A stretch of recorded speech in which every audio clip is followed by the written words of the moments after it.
Welcome back to Anistra's channel. So ఈరోజు మనం బెండకాయ ఫ్రై చేసామన్నమాట. ఎప్పుడు ఇలాగే చేస్తాను, కానీ ఇప్పుడు బాగానే వస్తుంది. ఈ రోజు ఏంటో దీనికి ఏ టేస్ట్ లేదనమాట. లిటరల్లీ నేను ఈరోజు లక్కీగా అనిల్ లంచ్కి రాలేదు. తింటే మాత్రం నాకు ఏమంటారు, ఒక 10 సంవత్సరాలు నా ఫ్రెండ్స్ అందరికీ చెప్తూ ఉండేవాడు అనమాట. మా ఆవిడ బెండకాయ ఫ్రై చేస్తుంది, అద్దరిపోద్ది, అసలు నోట్లో పెడితే నోట్లో అంటికిపోద్ది, ఇలాంటివన్నీ చెప్తాడనమాట. ఎందుకంటే నా పెళ్ళి అయ్యాక నేను గోధుమ రవ్వ ఉప్మా చేసా. అప్పట్లో నాకు వంటలు రావు, ఆబ్వియస్లీ ఇప్పుడుకి రావు, ఏదో మేనేజ్ చేస్తాను అనమాట. ఆ స్టోరీ సెపరేట్లు అండి, అది మళ్ళీ చెప్తాను. సో ఇదైతే ఏ టేస్ట్ లేదు, పాడేయలేను, అలాగని చెప్పి తినలేను. లంచ్ చాలా కష్టంగా తిన్నాను అనమాట. అందుకని మా ఆంటీ కూడా చేసింది ఇలాగే ఉండేది. ఆంటీ అంటే లైక్ హాస్టల్లో ఉన్నప్పుడు ఆ హాస్టల్ రన్ చేసేవామన్నమాట. ఆంటీ ఏం చేసేదంటే పొద్దున్న మేము ఎవ్వరం తినేవాళ్ళం కాదు, సాయంత్రానికి దాన్ని పచ్చడి కింద చేసేది అనమాట. అప్పుడు అందరూ తినేసేవాళ్ళు. ఇప్పుడు నేను కూడా దీన్ని అలాగే ట్రై చేద్దాం అనుకుంటున్నాను. యాక్చువల్లీ యూట్యూబ్లో చాలా వెతికాను అనమాట, హౌ టు రిపేర్ ఏమంటారు టేస్ట్లెస్ బెండకాయ ఫ్రై అని చెప్పి ఇలా చాలా వెతికాను. కానీ అందరూ బెండకాయ ఫ్రై ఎలా చేయాలో అని చెప్పి చూపిస్తున్నారు తప్ప ఈ రిపేరింగ్ మాత్రం ఎవడో చూపించట్లేదు. ఇప్పుడు మాత్రం దీని టేస్ట్ ఎలా ఉంటుందో నాకైతే తెలియదు, ఎందుకంటే ఆంటీ ఎలా చేస్తుందో నాకు అస్సలుగా తెలీదు. ఇది మన ప్రయోగం అనమాట. అది హిట్టా ఫ్లాపా ఏమవుద్దో కూడా మీరు కూడా చూద్దరు, కానీ వచ్చేసేయండి. సో దీనికి పెద్దగా ఏమక్కర్లేదు. ఫస్ట్ ఇది ఉంది కదా, ఏ పచ్చడైనా మనం ఏం చేస్తాం, వెల్లుల్లి వేస్తాం, అండ్ దెన్ ఏం వేస్తాం, చింతపండు వేస్తాం, అంతే కదా. బెల్లం నాకు తెలిసి దీనికి బాగోదని అనుకుంటున్నాను, ఎందుకంటే బీరకాయ పచ్చడి వెజిటేబుల్స్తో చేసేదైతే మేమైతే వెయ్యం. పోపు వేస్తుంది, పోపు కూడా ఆవాలు జీలకర్ర ఇవేం వేయదు, జస్ట్ నార్మల్గా పచ్చిమిర్చి వేపుతాం, ఆ వెజిటేబుల్ ఏది ఉందో అది వేపుతాం, వెల్లుల్లి వేస్తాం, చింతపండు వేస్తాం. సో ఇందులో అన్నీ వేసేసా. మిస్సింగ్ ఏంటంటే చింతపండు వెల్లుల్లి, ఆ రెండు వేసి దీన్ని రుబ్బుదాం, ఏమవుతుందో చూద్దాం. ఓకేనా, స్టే ట్యూన్డ్. సో చెప్పాను కదా, ఫస్ట్ అయితే ఇందులో మిస్సింగ్ ఏమున్నాయో అవి మిక్సీలో వేసేద్దాం. ఫస్ట్ మన ఫ్రై పెద్ద ఎక్కువ ఏం లేదు, సో అందుకని చెప్పి నేనైతే 1 2 3 అంతే అనమాట.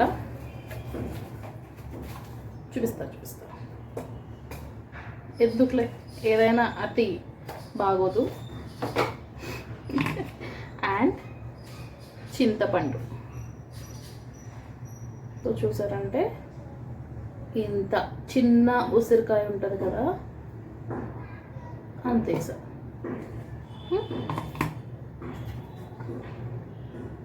దీనికి తొడిమి ఉంది, కనిపిస్తుంది కదా, తీసేద్దాం, అంతే కదా. అండ్ ఈ ఎండుమిర్చి మనం ఫ్రై అంటే కొంచెం ఎక్కువ వేస్తాం కదా, కనిపిస్తుందా, ఇవి కొంచెం ఎక్కువ వేస్తాం కదా, అంత ఎక్కువ ఉంచొద్దు, కారం వచ్చేస్తుంది కదా. సో కొంచెం ఏమంటారు, సమయస్ఫూర్తితో వ్యవహరిద్దాం. ఓకే, సో మనమైతే ఫ్రై కూడా ఇందులోకి వేసేస్తున్నాం అన్నమాట. ఇదే నా మిక్సీ జార్, బుడ్డి జార్ తీసుకున్నాను. యాక్చువల్లీ మనకు వీడియో తీసడానికి ఎవరు లేరు, గ్యాస్ మీద పెట్టి వీడియో తీస్తున్నాం. సో చూసారంటే దీన్ని కూడా ఇందులో వేసేద్దాం అన్నమాట. ఇది కొంచెం ఇంకా జిగురుగానే ఉంది, ఏంటో చెప్తాను కదా. మా ఆంటీ సేమ్ ఇలాగే ఉండేదన్నమాట, అస్సలు తినేవాళ్ళం కాదు. పొరపాటుని పట్టుకెళ్ళినా సరే పాడేసేవాళ్ళం. కొన్ని రోజులకి పట్టుకెళ్ళడం మానేసాం, ఎందుకంటే మాకే అనిపించింది అన్నమాట, ఫోన్లో ఈవినింగ్ ఆంటీ రోడ్ పచ్చడి చేస్తుంది కదా అని చెప్పి. చాలా బాగుండేది అది మాత్రం లిటరల్లీ, కానీ ఏమేమి వేసేదో నాకైతే తెలియదు. ఇది ఎలా వస్తుందో చూద్దాం. ఓకే, సో మిక్సీ అయితే వేసేసాను, ఇలా వచ్చింది.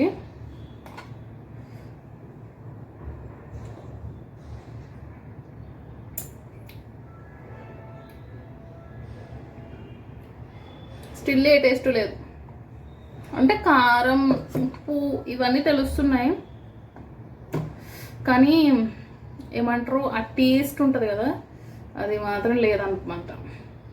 పోపు వేసి అప్పుడు చూద్దాం. ఓకే, ఫస్ట్ ఇప్పుడు మూకుడు పెట్టేసుకుందాం. ఆయిల్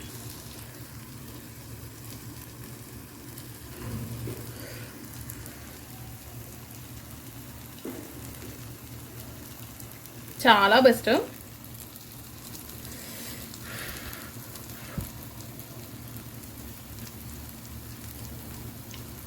సూపర్ అని చెప్పలేను కానీ పాడేసేదానికన్నా తినొచ్చు ఇది.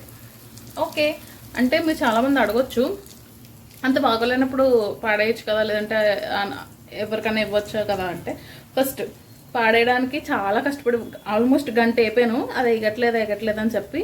సో పాడేయలేను. అంటే ఎవరికైనా ఇవ్వచ్చు కదా అనొచ్చేమో. ఎవరికైనా ఇస్తే నన్నే ఏమంటారు, 100 బూతులు తిట్టుకుంటారు అనమాట. అలా ఉంటుంది. సో అందుకనే ఇలా రిపేర్ చేశాను అనమాట. ఇంతే. బాయ్.